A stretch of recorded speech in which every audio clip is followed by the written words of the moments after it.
Halo teman-teman, masih membahas Donghua Soulland di mana kali ini kita akan memasuki season keduanya. Selain melanjutkan kehidupan Tangsan di Akademi Sri Lanka, nanti juga akan banyak terungkap mengenai cerita kehidupan di masa lalunya. Serta akan diceritakan juga backstory dari Tang Hao, ayah dari Tangsan yang berselisih dengan organisasi besar bernama Balai Roh Pelindung. Bagi kalian yang belum menyaksikan season satunya, saya sarankan untuk menyaksikannya terlebih dahulu agar tidak gagal paham saat mengikuti ulasan kali ini ya. Dan saya juga masih belum bosan untuk mengingatkan spoiler warning bagi kalian yang belum dan ingin menyaksikan series Donghuanya secara langsung. Baiklah, tanpa berlama-lama lagi, langsung saja kita mulai. Setelah kekalahannya dari Tangsan, Meng Jiran bersama neneknya pun menyerahkan siluman roh ular terbang kepada pihak Sri Lanka dan bergegas pergi untuk mencari siluman roh yang lain. Oishiki lalu segera mengeksekusi siluman roh tersebut dan mulai proses kultivasi untuk mendapatkan cincin roh ketiganya. Di sisi lain, Tangsan yang kehabisan tenaga pasca pertarungannya dengan Jiran juga berkultivasi untuk memulihkan kekuatannya. Singkat cerita, Oishiki telah selesai dengan proses penyerapannya dan telah berhasil memperoleh cincin ketiga serta meng-unlock skill baru, yaitu sosis terbang. Barang siapa yang memakan sosis tersebut, maka akan bisa terbang selama 1 menit dengan kecepatan ular terbang. Ketika Guru Zhou ingin mengajak semuanya untuk kembali ke akademi, tiba-tiba Tangsan yang sudah tersadar menyela dan mengatakan kalau kini ia juga telah berhasil mencapai level 30, sehingga sekarang ia juga ingin mencari siluman roh untuk dijadikan cincin ketiganya. Mendengar hal itu, Guru Zhou yang terlihat senang setuju lalu mengajak semuanya untuk mencari tempat yang aman untuk beristirahat terlebih dahulu.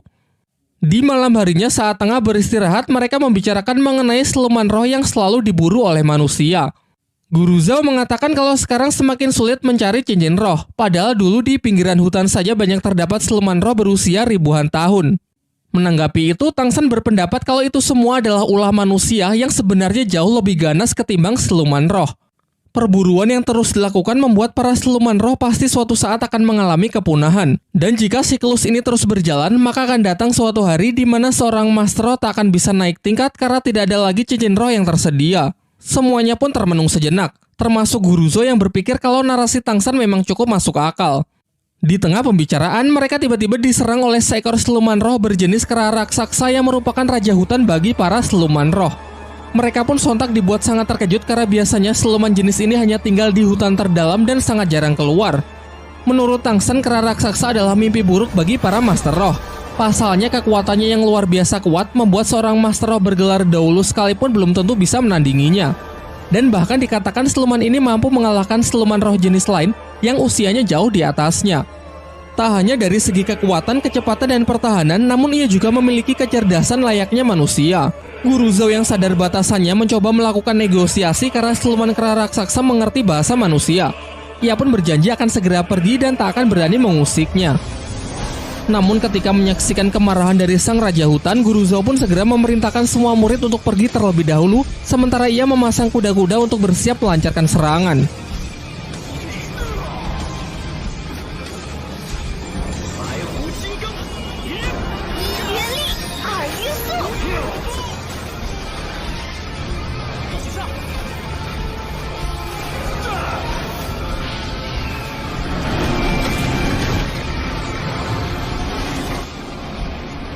Hingga saat amukannya menghempaskan mereka semua, menjadikan kesempatan yang bagus untuk bisa melarikan diri. Namun naasnya Xiao berhasil ditangkap oleh siluman tersebut.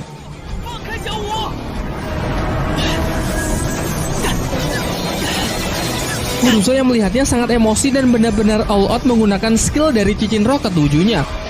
Merupakan skill terkuatnya, yaitu wujud roh dari beruang hutan untuk menghantam siluman kera raksasa. Namun hal itu juga sia-sia. Sementara Tangsan yang berupaya menyelamatkan Xiao berusaha mengejar siluman itu, hasilnya pun sama saja. Ia pun juga tidak bisa berbuat apa-apa.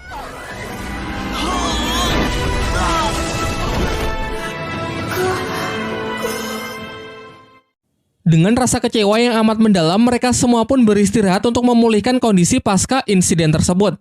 Guru Zhou lalu menyampaikan permintaan maafnya karena tidak bisa menjaga Xiao. Namun menurut Tangsan ini semua adalah salahnya karena sebagai kakak ia tak bisa menepati janjinya untuk selalu melindungi Xiao. Ia yang masih belum menyerah meminta sosis terbang dari Oishiki untuk mengejar Xiao meskipun sebenarnya kondisi Tangsan sekarang tidak memungkinkan lagi. Usahanya tersebut didukung oleh Ning Rongrong yang memberi buff kekuatan dari skill roh pelindungnya. Guru Zhou yang awalnya dikira marah justru meminta Oishike untuk memberikan sosis terbang kepada yang lain dan menginisiasi untuk segera menyusul guna membantu Tang San. Sementara itu, nasib Xiao yang dibawa kabur oleh siluman kera raksasa ternyata tak seburuk apa yang dipikirkan guru dan teman-temannya. Ternyata mereka berdua sudah saling mengenal satu sama lain. Xiao memanggilnya dengan nama Erming. Langsung saya sampaikan spoiler di sini ya. Xiao ini sebenarnya bukanlah manusia, melainkan jelmaan dari siluman roh berusia ratusan ribu tahun yang telah berevolusi menjadi manusia. Ia kemudian meminta Erming untuk menjaganya sejenak karena ia akan melakukan kultivasi untuk mendapatkan cincin roh ketiganya. Berkat statusnya sebagai mantan siluman roh, Xiao memiliki kemampuan untuk menyerap cincin roh siluman tanpa harus membunuh mereka. Di sisi lain, Tang San yang mengejarnya kehabisan waktu terbang sehingga terjatuh ke dalam hutan sebelum bisa menemukan Xiao. Selain itu, kondisinya juga semakin buruk karena sebelumnya ia juga sudah terluka. Sialnya, ia malah bertemu dengan siluman roh buas berjenis laba-laba berwajah manusia.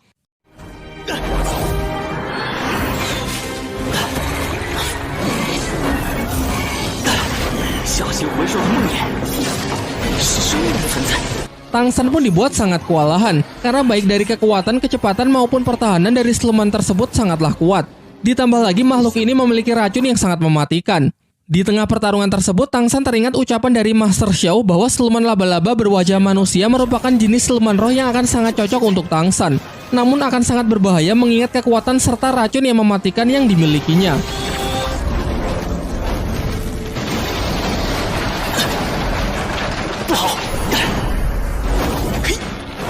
Singkat cerita, ia akhirnya menemukan titik kelemahan dari siluman tersebut, yaitu terletak pada wajahnya. Ketika Tang San telah berhasil menangkapnya dan nyaris melakukan finishing, kepalanya terasa sangat pusing dan kesadarannya justru kembali ke kehidupan masa lalunya saat masih berada di Sekte Tang. Di sana ia bertemu kembali dengan para tetua sekte yang mengatakan kalau Tang San telah berhasil diselamatkan dari jurang lembah neraka. Namun Tang San sendiri seakan hilang ingatan dan tak dapat mengingat apapun dari kehidupan barunya di Akademi Sri Lanka.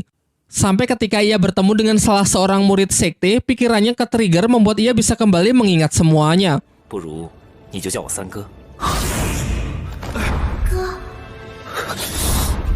Ia pun lantas bertekad kembali ke kehidupannya di Akademi Sri Lanka karena teringat Xiao yang harus segera diselamatkan. Dan benar saja, saat membuka mata dirinya terikat oleh jaring laba-laba dan terkena racun yang memberikan efek halusinasi sesuai dengan apa yang tertinggal di dalam ingatan targetnya. Tang San pun kembali melakukan perlawanan dan akhirnya berhasil melepaskan diri dari ikatan jaring laba-laba tersebut. Karena benar-benar sudah terdesak, ia tak punya pilihan lain selain menggunakan kekuatan roh pelindung di tangan kirinya, yaitu Palu Houtian untuk menghantam keras makhluk jahanam tersebut. Sampai akhirnya setelah berusaha keras, ia dapat membuka pertahanan si laba-laba lalu segera mengeksekusinya. Sebelum memulai proses penyerapan, Tang San beristirahat sejenak untuk mengeluarkan racun yang semakin menyebar ke seluruh tubuhnya. Namun tiba-tiba ia dikejutkan oleh kedatangan beberapa orang yang ternyata mereka adalah pasangan ular naga Meng Su bersama cucunya Meng Yiran. Secara kebetulan lagi ternyata siluman laba-laba itu adalah incaran cincin roh ketiga untuk Meng Yiran.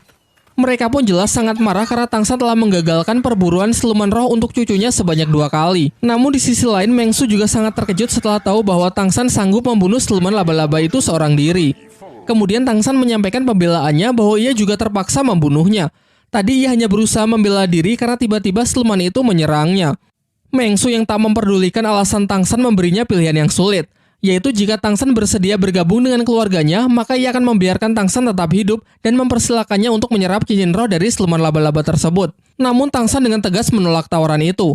Pasalnya seseorang yang telah bergabung dengan suatu keluarga maka harus mengabdikan seumur hidupnya untuk keluarga tersebut. Sementara dirinya adalah tipe orang yang lebih suka bebas tanpa terikat oleh pihak manapun. Diperlihatkan secara diam-diam, Tang San bersiap dengan busurnya untuk berencana menyandera Yiran, karena mustahil ia bisa menang melawan 2 orang legend di hadapannya. Merasa tawarannya tak dihargai, Meng Su pun semakin murka. Ia lalu memberi kesempatan terakhir untuk Tang San untuk menebus kesalahannya yang telah 2 kali mengagalkan kenaikan tingkat dari cucunya. Untuk itu, Tang San diperbolehkan pergi, tapi dengan meninggalkan satu lengannya sebagai bentuk kompensasi. Masih mencoba bernegosiasi, Tang San mengatakan akan bersedia bergabung dengan keluarga mereka, namun dengan satu syarat, yaitu mereka harus membantunya mengalahkan seekor siluman roh yang telah menculik Xiao. Awalnya mereka mengentengkan syarat itu karena mudah baginya kalau hanya membunuh satu siluman saja. Akan tetapi ekspresi mereka langsung berubah ketika Tang San mengatakan kalau siluman roh yang dimaksud adalah siluman Raja Kera Raksasa. Mereka malah menuduh kalau Tang San sengaja menjebaknya, karena berhadapan dengan makhluk itu maka sama saja dengan bunuh diri. Bahkan dikatakan kalau Master Roh bergelar Daulo pun belum tentu sanggup mengalahkannya. Karena keduanya tak bisa memenuhi syarat yang ia berikan, Tang San pun enggan untuk bergabung dan dengan tegas mengatakan kalau mereka ingin lengannya maka silakan ambil saja sendiri. Saat posisi Tang San sudah benar-benar terdesak, beruntung Guru Zhou dan teman-temannya datang tepat waktu untuk menghentikan kakek Mengsu. Guru Zhou jelas tahu batasannya yang tak mungkin bisa menang jika duo maut itu sudah bersatu. Ia lantas mencoba bernegosiasi dengan mengajak Mengsu untuk bicara empat mata. Setelah pembicaraan singkat mereka, seketika ekspresi kejam dari Mengsu berubah menjadi lebih hangat. Dari Guru Zhou, ia kini tahu kalau Tang San adalah murid dari Master Xiao, orang cerdas yang menciptakan banyak teori di dunia roh. Oleh karena itu, ia pun kali ini bersedia melepaskan Tang San. Namun saat akan beranjak pergi, Meng Yiran yang masih tak terima dengan Tang San yang telah mengacaukan kesempatannya naik tingkat, menantangnya bertanding dengan taruhan. Jika ia menang, maka Tang San dilarang menyerap cincin roh dari siluman laba-laba tersebut. Namun jika ia kalah, maka Tang San bebas melakukannya.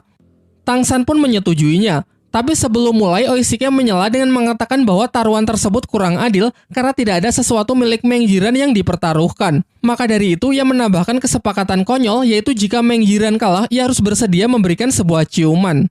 Singkat cerita, karena keduanya telah sepakat, pertandingan pun bisa segera dimulai. Meng Yiran menjelaskan bahwa pertandingannya adalah melemparkan beberapa pisau untuk mengenai daun yang berjatuhan. Pemenang ditentukan dengan membandingkan banyaknya jumlah daun yang bisa mereka tangkap. Diperlihatkan dengan cepat Meng Yiran melemparkan pisau-pisaunya secara akurat sehingga setiap pisaunya berhasil menangkap satu daun tanpa ada yang miss.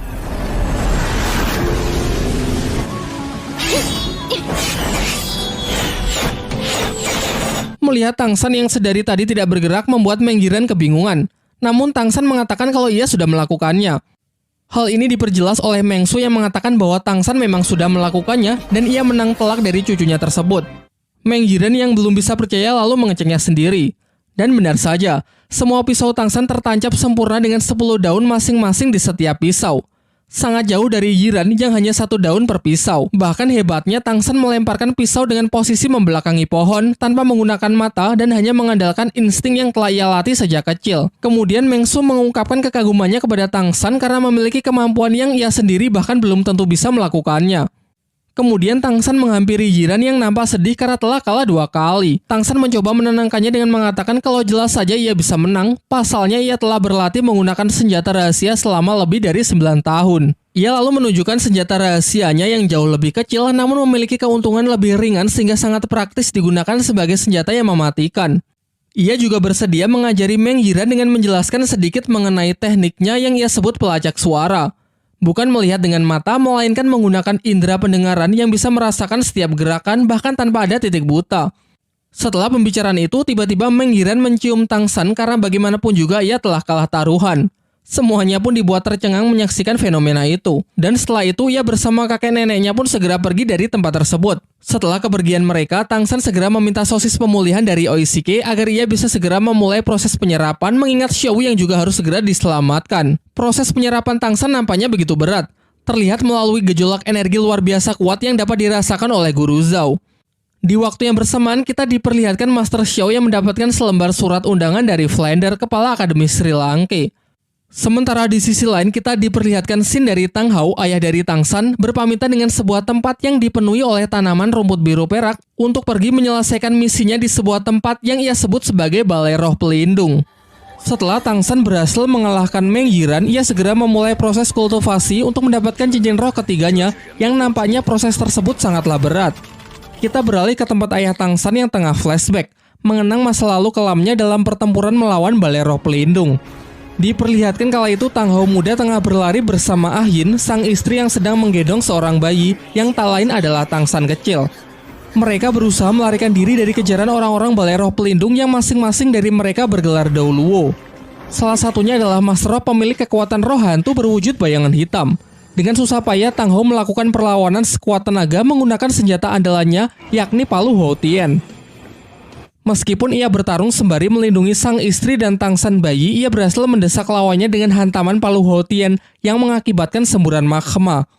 Namun muncul lagi Master Roh lain yang tak kalah kuat. Ia merupakan pengguna kekuatan roh pelindung bunga krisan yang menyerang menggunakan senjata-senjata roh yang tajam dan mematikan. Digempur dengan serangan-serangan dahsyat tersebut, Tang Hao masih bisa menahannya karena meskipun sama-sama bergelar dahulu, dua Master Roh tersebut bukanlah tandingannya.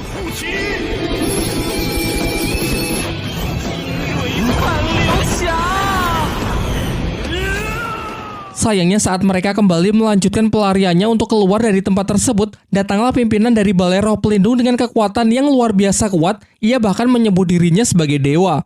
Menyadari hal itu, Tang Hao pun segera mendorong Ah Yin pergi terlebih dahulu dengan harapan sang istri dan anaknya bisa terselamatkan terlebih dahulu. Sementara ia berniat mengorbankan dirinya dengan pertarungan sampai mati. Terlihat cahaya keemasan yang menyilaukan dari langit pertanda kemunculan dari sang dewa Balai Roh Pelindung. Mereka pun akhirnya bertarung begitu dahsyatnya sebagai puncak perselisihan mereka.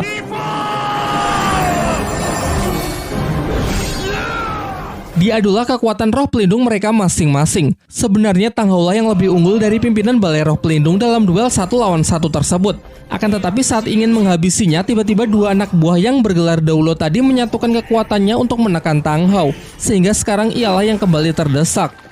Ketika Tang Hao sudah berada di ujung maut, Ah Yin tiba-tiba saja kembali untuk menolongnya.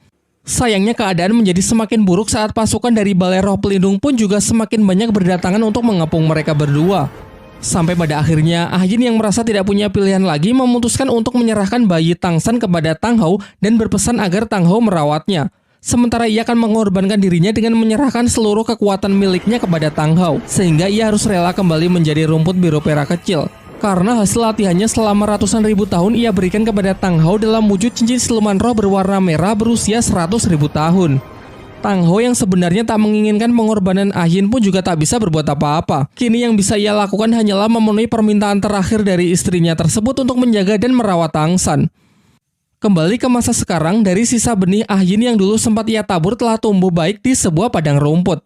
Tang Hao lalu menceritakan mengenai Tang San yang kini telah tumbuh semakin dewasa dan semakin mirip dengan Ah Yin. Ia juga menceritakan mengenai Xiao, gadis yang selalu bersama dengan putranya tersebut. Ia berharap kalau mereka kelak tak akan bernasib sama dengan kedua orang tuanya, mengingat Xiao juga merupakan siluman roh yang telah berevolusi menjadi manusia. Kini karena Tang San sudah memiliki banyak teman dan para guru yang sangat peduli terhadapnya, Tang Hao pun merasa lega dan tak perlu mencemaskannya lagi, sehingga sekarang ia bisa melakukan hal yang dari dulu sangat ingin ia lakukan, yaitu pergi ke Balai Roh Pelindung untuk menuntut balas. Setelah perpisahan tersebut, ia pun bergegas untuk memulai perjalanannya. Sin beralih ke hutan Sindu memperlihatkan pasangan naga Mengsu yang begitu mengagumi kehebatan para murid Akademi Sri Lanka khususnya kepada Tang San. Menurut Mengsu, Tang San adalah anak yang jenius dengan bakat yang luar biasa sehingga ia memiliki keinginan untuk menjodohkannya dengan Meng Yiran. Di sisi lain, Tang San masih berupaya keras untuk mendapatkan cincin siluman roh ketiganya melalui proses yang terlihat begitu menyakitkan.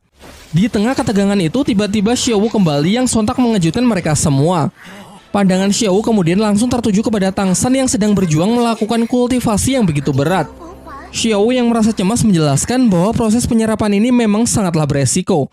Karena berdasarkan apa yang pernah ia pelajari dari Master Xiao, di levelnya yang sekarang seharusnya Tang San hanya boleh menyerap cincin roh maksimal 1.500 tahun. Sementara siluman laba-laba yang sekarang ia serap sudah berusia lebih dari 2.000 tahun. Pembicaraan beralih menanyakan bagaimana Xiao bisa selamat dari siluman kera raksasa. Dengan masih ingin menyembunyikan identitas aslinya, Xiao pun terpaksa mengarang cerita kalau tadi saat berada di dalam hutan, terdengar suara auman siluman kerbau yang membuat siluman kera raksasa lari ketakutan dan tak sengaja melepaskannya. Secara kebetulan saat ia terlempar, ia jatuh di samping seekor siluman roh berusia 1.000 tahun yang sedang sekarat. Secara kebetulan lagi, saat itu juga ia telah mencapai level 30, sehingga ia pun segera menyerapnya untuk mendapatkan cincin ketiga. Tentu mendengar cerita Xiao yang penuh dengan kebetulan dan serasa tak masuk akal membuat semuanya sangat keheranan. Di waktu yang bersamaan, Master Xiao memenuhi undangan dari Flander untuk datang ke Akademi Sri Lanka. Di sini mereka tengah membicarakan mengenai perkembangan Tang San serta hubungannya dengan Tang Hao. Master Xiao mengungkapkan bahwa sebenarnya Tang San tak hanya punya satu roh pelindung, melainkan bocah itu juga mewarisi roh pelindung Palu Houtian milik Tang Hao. Sin kembali beralih memperlihatkan kondisi Tang San yang semakin mengkhawatirkan. Proses kultivasi itu pun telah mencapai puncaknya. Akan tetapi karena efek dari siluman laba-laba yang terlalu kuat membuat Tang San merasakan sakit yang luar biasa. Sampai tiba-tiba dari punggungnya keluar tulang roh yang menyerupai kaki dari siluman laba-laba yang ia serap. Tubuh Tang San yang tak mampu mengendalikan kekuatan tersebut pun membuatnya terkurung dalam sebuah kepompong. Sementara itu, kesadaran Tangsan kembali memperlihatkan flashback dari kehidupan masa lalunya saat ia tengah berupaya menyusup ke perpustakaan paling rahasia di Sekte Tang untuk mempelajari sebuah teknik terlarang.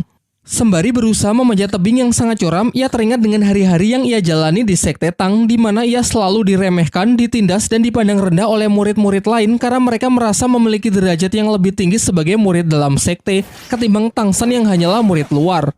Ia juga teringat saat mencoba meminta izin kepada salah seorang tetua untuk diperbolehkan masuk ke dalam perpustakaan rahasia karena ia ingin mempelajari teknik Tangmen, sebuah teknik tingkat tinggi dari Sekte Tang. Namun izinnya ditolak, tetua itu justru menegaskan bahwa perpustakaan yang dimaksud adalah perpustakaan paling sakral yang bahkan tak boleh dimasuki oleh murid dalam sekte sekalipun, apalagi Tangsan yang cuma murid dari luar.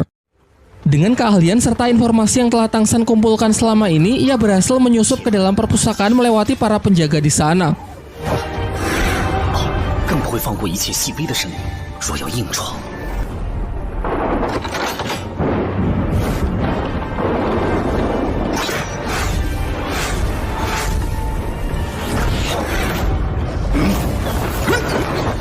Sampai tibalah ia di lantai ketiga, tempat di mana gulungan teknik rahasia Tangmen disimpan.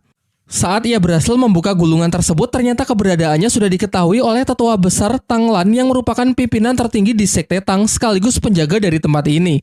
Tangsan yang menyesali perbuatannya menyatakan siap menerima hukuman apapun, bahkan meskipun ia dihukum mati. Namun sang tetua justru menyelamatkannya. Kemudian ia justru menjelaskan mengenai Sekte Tang yang semakin hari semakin lemah. Padahal sekte ini dulu adalah sekte terkuat yang sangat disegani oleh semua orang. Alasannya sudah jelas, karena para generasi baru dalam sekte yang terlalu menyombongkan dirinya dari para murid luar, padahal mereka sama sekali tidak berbakat. Hal ini berakibat pada hilangnya banyak teknik rahasia dari Sekte Tang karena para generasi tersebut tak cukup kuat untuk bisa mempelajarinya. Sehingga ia merasa bahwa kehadiran dari Tangsan dengan bakat yang luar biasa mungkin bisa menjadi harapan baginya untuk bisa mengubah Sekte Tang dan membawanya mendapatkan kejayaannya kembali. Scene beralih ke masa sekarang memperlihatkan kondisi Tangsan yang semakin membaik dan akhirnya proses kultivasinya pun telah selesai.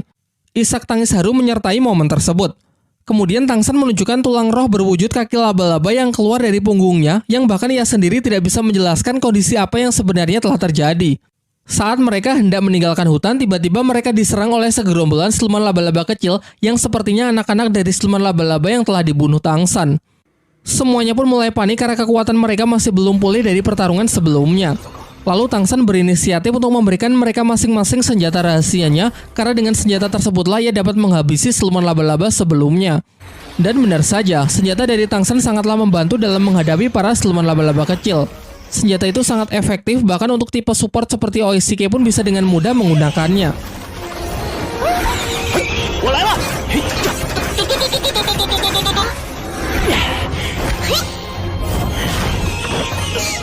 Saat Xiao terdesak dan hampir terkena serangan, dengan sigap Tangsan pun datang untuk melindunginya.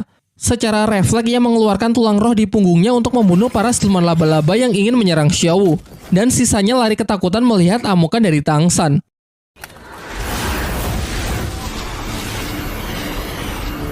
Singkat cerita, mereka semua pun berhasil kembali ke Akademi Sri Lanka. Guru Zhao lalu menceritakan semua kejadian yang mereka alami saat berada di dalam hutan Shindu mengenai Tangsan dan Oishike yang telah mendapatkan cincin roh ketiganya, serta kemunculan siluman roh kera raksasa yang sempat menculik Xiao. Guru Zhao juga mengatakan bahwa ia masih heran dengan cerita Xiao mengenai teriakan kerbau yang sanggup membuat takut siluman roh terkuat tersebut.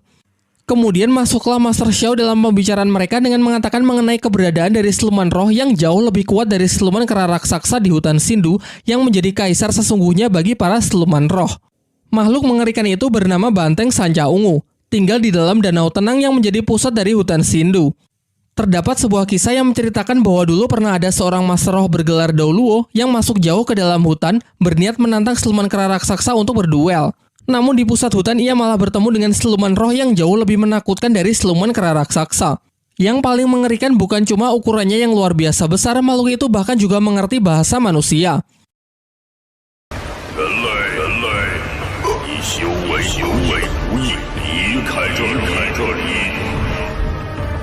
Pembicaraan kemudian beralih membahas mengenai Oishike yang telah mendapatkan cincin ketiga dari siluman ular terbang, serta Tangsan yang juga telah mendapatkan cincin roh ketiganya dari siluman laba-laba, meski anak itu masih belum bisa mengendalikannya. Pembicaraan itu pun ditutup dengan Master Xiao yang mengatakan kalau mungkin kelak kekuatan dari Tang San akan bisa melampaui Tang Hao. Di sisi lain kita diperlihatkan Tang San yang sedang memikirkan ingatan dari masa lalunya. Ia seakan bisa berkomunikasi dengan dirinya di masa lalu yang membuatnya bertekad untuk mulai membangun sekte Tang di dunia baru yang ia tinggali saat ini. Keesokan harinya, Flander mengumpulkan semua murid untuk memperkenalkan Master Xiao sebagai guru baru yang akan mengajar di Akademi Sri Lanka. Semuanya pun menyambutnya dengan gembira, khususnya Tang San dan Xiao yang memang lebih dulu mengenalnya. Namun dalam acara tersebut tiba-tiba Tang San berteriak agar semuanya segera menjauh. Dan benar saja, kekuatan dari tulang roh miliknya lepas kendali dan naasnya serangan tersebut mengenai lengan Mang Houjun.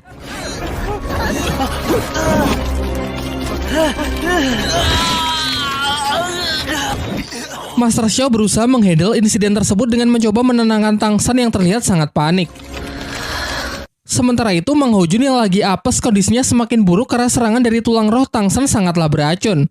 Dibawalah ia masuk ke dalam kamar. Master Xiao lalu menyuruh Tang San agar kembali mengeluarkan tulang rohnya untuk menyerap racun di tubuh Mang Houjun karena hanya dengan cara itu Mang Houjun bisa diselamatkan.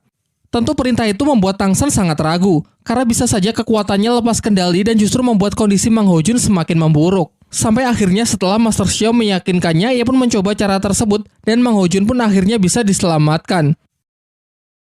Keesokan harinya diperlihatkan Master Xiao yang kembali menceramahi Tang San. Ia menjelaskan kelemahan terbesar Tang San ada pada perasaannya yang membuatnya tidak bisa berpikir dengan jernih sehingga menghasilkan keputusan yang gegabah. Kemudian ia menyuruh Tang San untuk menunjukkan kekuatan cincin roh ketiga yang baru ia serap. Master Xiao mengamati bahwa rumput biru perak miliknya lebih tipis namun lebih kuat dari sebelumnya. Terlebih lagi sekarang juga dilapisi racun yang sangat kuat. Mungkin fakta bahwa Tang San memang telah bertindak sangat gegabah, tetapi nampaknya hal itu juga menghasilkan sesuatu yang luar biasa. Mengingat cincin dari siluman laba-laba memang sangat cocok untuk roh pelindung rumput biru perak. Kemudian Tang San juga menunjukkan skill ketiganya yang membuat Master Xiao terkejut karena ia bisa mengeluarkan jaring laba-laba. Untuk mewujudkan keinginannya membangun sekte Tang di dunia barunya ini, ia mulai pergi ke kota untuk mencari sumber daya dan bahan-bahan yang diperlukan untuk membuat senjata rahasia. Tibalah ia di sebuah tempat yang dipenuhi para pandai besi yang tengah sibuk bekerja. Ia lalu mencari pandai besi terbaik di sana lalu menunjukkan rancangan senjata yang ia inginkan. Pandai besi yang melihatnya kebingungan karena ia tak pernah melihat rancangan senjata serumit itu. Kepala pandai besi mencoba mengorek informasi dari Tang San dari mana ia mendapatkan rancangan senjata tersebut. Namun Tang San menolak menceritakannya dan mempertegas bahwa ia hanya ingin senjatanya segera dibuat oleh pekerja dan dengan bahan yang terbaik. Singkatnya, Tang San menyadari kalau kepala pandai besi itu juga merupakan seorang master roh. Mereka lalu sepakat untuk pergi ke ruangan atas untuk bicara empat mata. Dalam perjalanannya, ia mengamati para pandai besi yang bekerja di sana sangat terampil dan profesional. Ia juga bertemu dengan si kembar Tiling dan Tihu yang dulu pernah ia kalahkan di arena pertarungan roh. Sesampainya di ruangan, mereka mulai membicarakan mengenai kerjasama yang akan mereka sepakati. Kepala pandai besi kemudian meminta jaminan kepada Tang San. Ia masih belum yakin kalau Tang San adalah seorang master roh. Ia pun meminta Tang San untuk menunjukkan ID card master roh miliknya. Setelah melihatnya, ia sangat terkejut karena di situ tercatat bahwa Tang San sudah berada di level 29, padahal roh pelindungnya hanya rumput biru perak. Tang San lalu menjelaskan bahwa apa yang tertulis di sana adalah perkembangannya setelah lulus dari akademi di kota Nauding. Sementara sekarang ia sudah mencapai level 31 dan baru memperoleh cincin ketiganya. Tak lama setelah itu, si kembar menyusul masuk setelah tahu akan ada proyek baru. Dari sini terungkap bahwa mereka ternyata adalah putra dari si kepala pandai besi. Mereka lalu menceritakan kalau Tang San lah orang yang telah menyelamatkan nyawanya di arena pertarungan roh. Kala itu, Xiao yang emosi ingin menghabisi mereka, namun beruntung Tang San berhasil menghentikannya. Setelah mendengar cerita tersebut, tanpa pikir panjang ia pun menyepakati perjanjiannya dengan Tang San, mengingat Tang San telah berjasa untuk kedua putranya. Di sore harinya terlihat Tang San yang sedang menyendiri di sebuah tebing tengah memikirkan sekte Tang yang akan ia bangun di dunia barunya ini. Tak lama setelah itu Xiao datang menghampirinya dan bertanya tentang apa yang sedang dipikirkan oleh Tang San. Namun Tang San berbohong dengan mengatakan kalau ia sedang memikirkan ayahnya dan juga Xiao. Sayangnya ketika baru mulai adegan romantis, tiba-tiba mereka dipanggil oleh teman-temannya. Keesokan paginya dimulailah latihan para murid Akademi Sri Lanka di bawah bimbingan langsung dari Master Xiao. Ia memerintahkan Dai Mumbai untuk maju, kemudian menjelaskan kalau Dai Mumbai harus bisa mengalahkan satu persatu murid Akademi Sri Lanka, mengingat di antara yang lain Dai Mumbai lah yang secara teori paling kuat karena telah mencapai level 37. Yang akan menjadi lawan pertamanya adalah Tang San. Namun Master Xiao melarang Tang San untuk menggunakan kekuatan cincin roh ketiga dan senjata rahasianya. Hal ini membuat Dai Mumbai protes. Menurutnya tidak akan adil karena Tang San memiliki level lebih rendah darinya. Selain itu akan percuma latihan bertarung jika harus membatasi kekuatan. Akhirnya Master Xiao pun membatalkan aturannya sehingga mereka bebas menggunakan apapun kemampuan mereka. Setelah mendapatkan aba-aba dari Master Xiao, pertarungan pun dimulai. Seperti biasa, Tang San melancarkan serangannya terlebih dahulu menggunakan rumput biru peraknya. Berkat cincin roh dari siluman laba-laba, kini tali akarnya menjadi lebih tipis namun menjadi jauh lebih kuat. Sebagai tipe crowd control, Tang San jelas tahu bahwa ia tak akan bisa menang jika berhadapan langsung dengan tipe fighter seperti Dai Mubai. Oleh karena itu, ia stay menjaga jarak dan terus mencoba mengendalikan jalannya pertarungan. Kesalahan fatal dari Dai Mubai adalah terlalu meremehkan musuhnya. Sampai Tang San akhirnya memiliki kesempatan untuk mengaktifkan skill ketiganya, yaitu tali akar jaring laba-laba. Dan kali ini Dai Mubai tak lagi bisa sembarangan memotong karena selain kuat, jaring tersebut juga mengandung racun yang sangat mematikan. Dengan ini pertarungan mereka pun berakhir dengan Tang San yang keluar sebagai pemenangnya. Setelah Tang San menyerap kembali racun yang sempat mengenai Dai Mubai, pertarungan selanjutnya segera dimulai antara dirinya melawan Mang Hojun dan Oishike.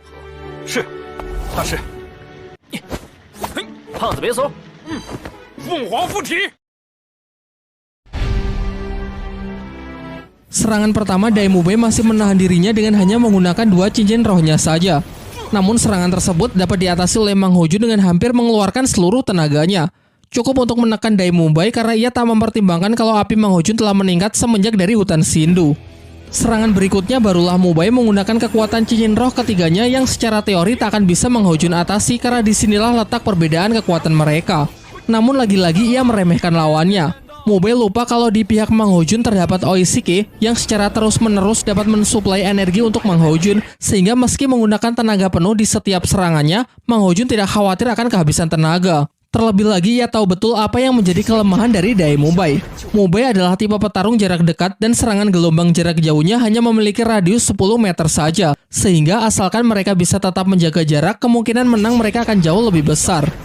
Sekarang yang bisa dilakukan Dai Mubai hanya bertahan sampai efek sosis terbang milik Oishike habis. Namun itu pun juga tak akan mudah karena Mang Hojun terus mendapatkan suplai energi dari Oishike sehingga serangannya bisa ia spam secara terus-menerus dari udara tanpa khawatir akan kehabisan energi. Di waktu yang bersamaan, Master Xiao memerintahkan Tang San untuk sparring melawan Xiao Wu agar sama-sama menunjukkan skill ketiganya. Pertarungan mereka pun dimulai.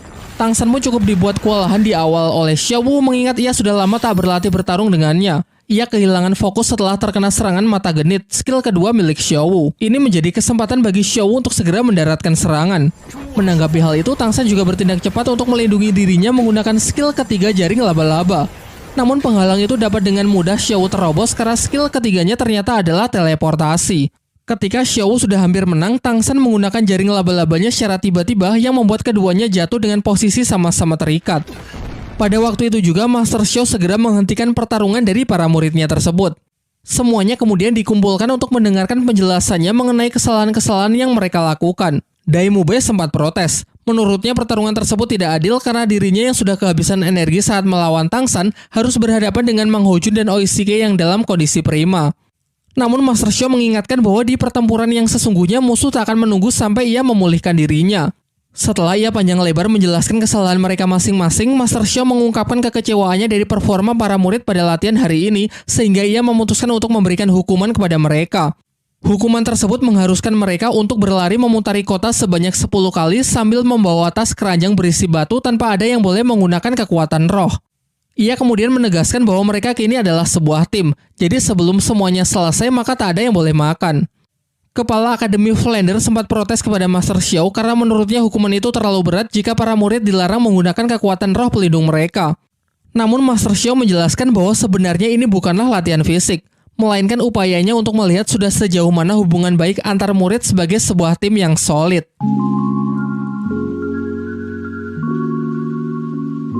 Nah, itulah ulasan plot cerita dari Donghua Shaolin. Baiklah, sekarang saatnya kita membahas detail menarik, memberikan opini dan penilaian pribadi. Masih menggunakan setting tempat hutan Shindu, surganya bagi para siluman roh. Terdapat scene percakapan menarik mengenai masalah yang tidak pernah terpikirkan oleh karakter manapun, di mana Tang San mengutarakan pendapatnya mengenai kepunahan siluman roh di masa depan jika terus-terusan diburu.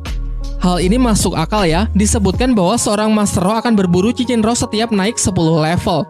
Contohnya Tangsan yang telah mencapai level 30 membutuhkan cincin ketiga untuk bisa naik ke level 31 dan seterusnya. Contoh lain Guru Zhou yang telah mencapai level 76, sekarang ia memiliki cincin roh sebanyak 7. Untuk bisa melewati 10 level hanya memerlukan waktu beberapa tahun saja, sementara siluman roh yang diperlukan harus berusia ratusan bahkan puluhan ribu tahun. Sehingga hanya dengan menggunakan perhitungan yang sederhana dapat disimpulkan bahwa ketersediaan siluman roh yang bisa digunakan pasti lama-kelamaan akan habis. Hal menarik lain adalah adanya konten prank dari Xiaowu. Dari sini terungkap sudah identitas Xiaowu yang sebenarnya adalah siluman roh berusia 100.000 tahun yang telah mengalami evolusi menjadi manusia. Jauh sebelum episode ini sebenarnya beberapa kali sudah ditis ya. Saat mendaftarkan dirinya ke Sri Lanka, panitia pendaftaran mengatakan hanya menerima Master Roh dengan kekuatan monster. Sekilas kita melihat ekspresi Xiaowu yang seketika berubah. Padahal monster yang dimaksud bukan siluman roh, melainkan merujuk pada orang yang telah mencapai level 20 ke atas. Scene lain ketika gadis kelinci ini satu-satunya yang meratapi kematian dari siluman roh yang dibunuh di depan matanya. Menyambungkan dengan pembahasan sebelumnya mengenai hubungan manusia dan siluman roh yang jelas tak akan bisa akur selama manusia tetap memburu mereka. Bahkan Tangsan juga mengakui kalau sebenarnya manusialah yang lebih ganas dan kejam ketimbang para siluman roh. Mungkin di masa depan Xiaowu yang akan menjembatani terciptanya hubungan baik antara manusia dengan siluman roh ya. Lanjut ke scene berikutnya ketika Tangsan bertanding kembali dengan Meng Yiran. Sebagai taruhan, jika Meng Yiran kalah, Tangsan boleh menyerap cincin roh dari siluman laba-laba tersebut. Namun jika Meng Yiran yang menang, siluman roh tersebut haruslah dibuang. Namun pertanyaannya, kenapa harus dibuang? Kenapa tidak ia serap saja? Alasannya sudah jelas, karena cincin roh dari siluman roh hanya bisa diambil oleh orang yang telah membunuhnya saja. Adegan ketika Guru Zhou mengajak Meng Su untuk bicara empat mata, sebenarnya ia memberitahukan bahwa ayah Tangsan adalah Tang Hao. Sudah jelas kalau ia bukan takut kepada Master Xiao, melainkan kepada ayah Tangsan, Master Roh bergelar Douluo. Kita mundur sedikit saat Tangsan terkena racun siluman laba-laba yang memberikan efek halusinasi. Dalam halusinasinya mengambil skenario pasca Tangsan menjatuhkan dirinya ke dalam lembah neraka, ia berhasil diselamatkan oleh para tetua sekte. Namun ia sama sekali tidak mengingat kehidupannya di Sri Lanka, melainkan hanya ingat di kehidupannya ini. Tempatnya ini bernama Sekte Tang. Di sekte ini awalnya memiliki aturan kasta yang membedakan antara murid dalam dan murid luar. Artinya, para murid dari dalam sekte merasa derajat mereka lebih tinggi, sementara murid seperti Tangsan yang berasal dari luar sekte dianggap lebih rendah. Namun dalam halusinasinya, seorang murid menjelaskan bahwa kasta tersebut kini sudah dihapuskan semenjak Tangsan berhasil diselamatkan. Para murid kini hanya dibedakan berdasarkan senior dan juniornya saja. Dalam percakapan ini, akhirnya ingatan Tangsan pun kembali saat ia bilang bahwa ia tak nyaman dipanggil senior Tangsan dan menyuruh murid tersebut untuk cukup memanggilnya kakak Tangsan. Hal ini sontak mengingatkannya dengan Xiaowu yang selalu memanggilnya begitu. Sehingga inilah yang men-trigger Tangsan bisa kembali ke kehidupannya di Sri Lanka. Beralih ke scene terakhir ketika Tang Hao mengunjungi sebuah tempat yang banyak ditumbuhi rumput biru perak. Bisa dikatakan ini adalah makam dari mendiang istrinya ya, di mana sang istri memiliki kekuatan roh pelindung rumput biru perak seperti Tangsan. Saat Tang Hao mendatangi sebuah tempat berpasir dengan banyak sisa-sisa mayat prajurit yang berserakan seperti bekas medan peperangan. Diikuti suara burung gagak sebagai lambang kematian, karena burung gagak adalah burung pemakan bangkai. Di sini ini kita juga diperkenalkan karakter baru yang bernama Ah Yin, istri Tang Hao yang tentu sekaligus menjadi ibu dari Tangsan. Ah Yin sendiri juga sudah pernah kita singgung bahwa ia merupakan siluman roh berusia 100.000 tahun yang telah berevolusi menjadi manusia mirip dengan Xiaowu. Di awal pertemuan mereka, Ah Yin juga merahasiakan identitas aslinya dari Tang Hao. Hingga saat identitas aslinya terbongkar, ia menjadi incaran para master roh dari organisasi bernama Balai Roh Pelindung, mengingat siluman roh berusia 100.000 tahun sangatlah langka. Dalam pelariannya bersama Tang Hao, ia dikejar oleh dua orang master roh bergelar Douluo, salah satunya bernama Yue Guan. Kekuatannya adalah senjata berbentuk bunga krisan yang sekilas mirip dengan senjata rahasia dari Sekte Tang. Dalam live actionnya, ia pertama kali diperkenalkan saat menjadi juri turnamen pertarungan di Kerajaan Tiando. Memiliki penampilan yang jauh berbeda dengan pakaian yang dominan berwarna putih. Master roh kedua bernama Guemi, pemilik kekuatan bayangan kegelapan. Dalam kisahnya mereka berdua adalah rekan yang sangat dekat. Namun meski sama-sama bergelar Douluo, mereka masih belum mampu mengalahkan Tang Hao. Sampai datanglah Master Roh bernama Xian Sunji yang merupakan pimpinan tertinggi di Balai Roh Pelindung pada eranya. Di sini terungkap fakta yang menarik, yaitu ternyata cincin roh siluman bisa diserahkan secara sukarela tanpa harus dibunuh oleh si penerima. Hal ini dibuktikan dengan Ah Yin yang memberikan cincin roh berusia 100.000 tahunnya untuk Tang Hao agar ia yang terdesak bisa mengalahkan musuh-musuhnya. Dan uniknya lagi, setelah cincinnya diambil, Ah Yin tidak mati, melainkan kembali ke wujud semulanya. Bagi yang belum tahu, warna cincin roh menunjukkan usia dari cincin tersebut, di mana warna putih berarti berusia puluhan tahun, kuning ratusan tahun, ungu ribuan tahun, hitam puluhan ribu tahun, dan merah ratusan ribu tahun. Ada pula yang berusia jutaan tahun disebut cincin dewa yang berwarna keemasan. Cincin jenis ini akan kita bahas di lain kesempatan ya. Kita beralih ke scene yang memperlihatkan masa lalu dari Tang San. Dari sini semakin dipertegas bahwa kehidupan di sana jauh berbeda dengan dunia Daoluo yang sekarang Tang San tempati. Di sana tidak ada istilah master roh, siluman roh, cincin roh, dan sebagainya. Di Sekte Tang merupakan perguruan bela diri biasa yang berfokus pada penggunaan teknik senjata rahasia. Meskipun Tang adalah marga dari Tang San, namun ia bukanlah orang asli dari sekte ini. Terlihat ketika ia ditindas oleh murid-murid lain dan mendapatkan kecaman sebagai orang luar. Namun anggapan ini berbeda dari tetua sekte yang menganggap bahwa tidak ada bedanya mau murid luar maupun murid dalam sekte, karena bakatlah yang jauh lebih penting. Hal ini sejalan dengan halusinasi Tang San sebelumnya di mana kasta murid luar dan murid dalam telah dihapuskan. Mungkin halusinasinya ini merupakan representasi dari keinginannya ya. Dan adegan ketika tetua sekte membiarkannya pergi dari perpustakaan rahasia merupakan adegan sebelum aksi kejar-kejaran di episode pertamanya. Hal menarik lain adalah kemunculan dari Kaisar Siluman Roh berwujud ular raksasa berkepala banteng. Master Xiao menyebutnya banteng sanca ungu, namun nama aslinya adalah Daming. Dijelaskan bahwa ia ternyata jauh lebih kuat dari siluman kera raksasa. Diceritakan ketika mereka masih sangat kecil, Daming diselamatkan oleh Xiao Wu, sehingga membentuk persahabatan antar keduanya, dan Daming kemudian menganggapnya sebagai kakak perempuan. Trio Daming, Erming, dan Xiao Wu sering bermain bersama. Setelah mereka menjadi siluman roh yang sangat kuat, mereka melakukan perjalanan ke pusat hutan Sindu untuk mendapatkan wilayah mereka sendiri. Sampai akhirnya karena suatu alasan, Xiao Wu memutuskan untuk pergi ke dunia manusia. Beralih membahas mengenai ID card yang dimiliki oleh setiap Master Roh, benda yang dikatakan sangat rahasia dan tak boleh sembarangan diperlihatkan kepada orang lain. Dijelaskan bahwa setiap Master Roh yang mendaftarkan dirinya ke dalam sebuah institusi resmi, maka ia akan mendapatkan ID card-nya. Di situ tercatat mengenai identitas serta perkembangan dari pemiliknya, seperti nama pemilik, tanggal lahir, jenis roh pelindung, level yang telah tercapai, serta nama institusi yang mengeluarkan ID card tersebut. Dijelaskan juga jika terdapat perubahan seperti peningkatan level, maka haruslah didaftarkan lagi. Selanjutnya kita bahas kemampuan baru dari Tang San. Setelah mendapatkan cincin ketiganya, rumput biru peraknya kini menjadi jauh lebih beracun dari sebelumnya. Tulang roh laba-laba yang sangat tajam, serta uniknya ia juga bisa menyerap kembali racunnya pada tubuh seseorang. Bicara soal kekuatan Tang San, sampai sejauh ini karakter yang memiliki kekuatan non-roh pelindung hanyalah Tang San. Kemampuan itu adalah mata iblis ungu dan tangan besi. Mata iblis ungu ternyata tak hanya berfungsi untuk melihat gerakan cepat layaknya Sharingan di anime Naruto. Diperlihatkan ia juga bisa menggunakannya untuk melihat aura seseorang. Hanya dengan sekali melihat, ia langsung bisa mengidentifikasi seorang Master Roh. Tidak hanya itu, mata ini ternyata juga bisa digunakan untuk menangkal serangan dari kekuatan hipnotis. Ia mengungkapkannya saat sparring dengan Xiao Wu. Menurutnya, jika sedari awal ia mengaktifkan mata tersebut, maka ia tak akan jatuh dalam hipnotis Xiao Wu. Sementara tangan besi memungkinkan pengguna mengeraskan tangannya untuk menangkis serangan, bahkan cukup kuat untuk menahan racun yang sangat mematikan. Kita pasti sama-sama sepakat bahwa dibanding live actionnya, Tang San versi Donghuanya jauh lebih powerful ya. Adegan lain yang cukup menarik adalah latihan pertama yang diberikan oleh Master Xiao kepada para murid Akademi Sri Lanka. Sparring yang dilakukan Tang San melawan Dai Mubai, secara teori harusnya dimenangkan oleh Dai Mubai karena ia berada 6 level lebih tinggi dari Tang San. Namun Master Xiao mengatakan bahwa di kisaran level kurang dari 60, Master Roh tipe pengendali memang bisa lebih kuat dibandingkan Master Roh bertipe lain.